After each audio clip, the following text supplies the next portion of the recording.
गुस्सा वो खराब चीज है जिसमें कि पहुंचे से पहुंचा व्यक्ति जिसने अपने जीवन में बहुत ऊंचे काम किए हों, बहुत अच्छे लक्ष्य हासिल किए हों, जिसने जगत में सम्मान पाया हो, वैसा व्यक्ति भी क्रोध के वशीभूत होकर कुछ ऐसा बोल देता है, ऐसा कर देता है जिससे उसकी पूरी जिंदगी में कमाई हुई इज्जत और सम्मान खत्म हो जाता है।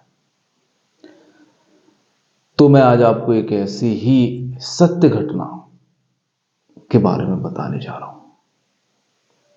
घटना है भगवान श्री कृष्ण के अवतार के समय की।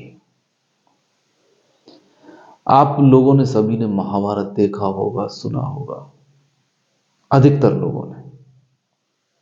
महाभारत में अगर महाभारत युद्ध को टालने का प्रयास सबसे ज्यादा किसी ने किया तो वो भगवान श्री कृष्ण ने किया। भगवान कृष्ण ने पांडवों को, जो कि आधी भारत भूमि के राज्य के अधिकारी थे, उनको इस बात पर भी राजी कर लिया कि वो 5 गांव लेकर भी प्रसन्न हो जाएं, लेकिन युद्ध में शामिल ना हो। भगवान कृष्ण ने युद्ध को हमेशा अनुचित ठहराया।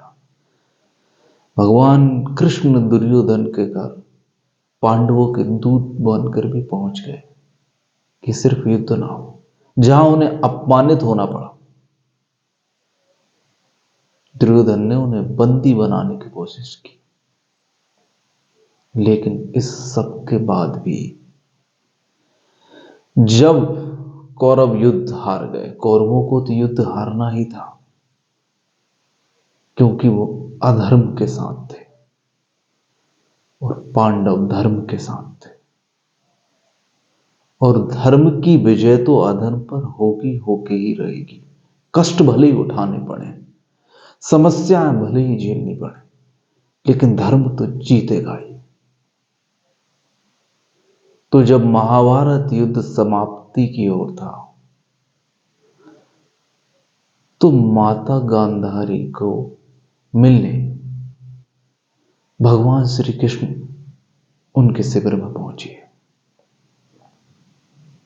भगवान ने मां गांधारी को कहा कि मां, ये बड़े दुख का समय है। अगर महाराज ने या आपने आपको पुत्र को कैसे भी मना लिया होता कि पांडवों को उनका अधिकार दे दे, धर्म के मार्ग पर चले, तो आज ये दिन आपको नहीं देखने होते। 100 पुत्रों की मां होने के बाद भी आज सिर्फ 2 ही पुत्र आपके जीवित रह गए। भगवान श्री कृष्ण उन्हें कुछ समझा रहे थे, लेकिन महान गांधारी, जिनके पति अंधे थे, तो उन्होंने शादी के बाद से ही अपनी आंखों पर एक पट्टी बांध ली थी कि मेरे पति अंधे हैं तो मैं भी जीवन में अब कुछ नहीं देखूंगी। ऐसी गांधारी भी क्रोध में आकर, क्रोध के वशीभूत होकर भगवान श्री कृष्ण को श्राप दे देती हैं कि इस युद्ध का कारण आप ही हो वासुदेव। आप चाहते तो युद्ध रुक सकता था, ये हजारों हजार लोग मरने से बच सकते थे। मैं आपको श्राप देती हूं कि यदुवंश, भगवान यादव वंश थे भी आपस में ऐसे ही लड़के मर जाए। भगवान श्री कृष्ण मुस्कुराए और फिर भगवान श्री कृष्ण ने मां गांधारी को प्रणाम नहीं किया। तो माता गांधारी ने कहा कि हे केशव, आपको तो लोग ईश्वर कहते हैं, क्या आप मुझे प्रणाम किए बगैर ही चले जाएंगे? तब श्री कृष्ण ने कहा कि हे मां, मैं प्रणाम करके आपको धर्म संकट में नहीं डाल सकता, क्योंकि जिस पुत्र को अभी आपने श्राप दी है, प्रणाम करने के बाद अब आप उसको आशीर्वाद में क्या देंगे? और भगवान श्री कृष्ण के वचन सुनने के बाद गांधारी बिलख पड़ी, बहुत रोई, बहुत पछताई, लेकिन श्री कृष्ण वहां से चले गए। तो मेरा कहने का उद्देश्य ये है कि थोड़ी देर का गुस्सा या क्रोध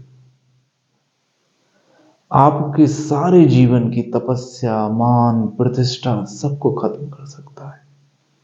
इसलिए क्रोध के वशीभूत मत होइए।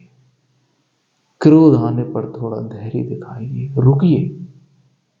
कुछ ही पलों बाद आपको एहसास हो जाएगा कि अभी जो मैं करने वाला था, अभी मैं जो बोलने वाला था, बड़ा ही नुकसानदायक था, हानिप्रद था। तो कृपया इन बातों पर ध्यान दीजिए। धन्यवाद।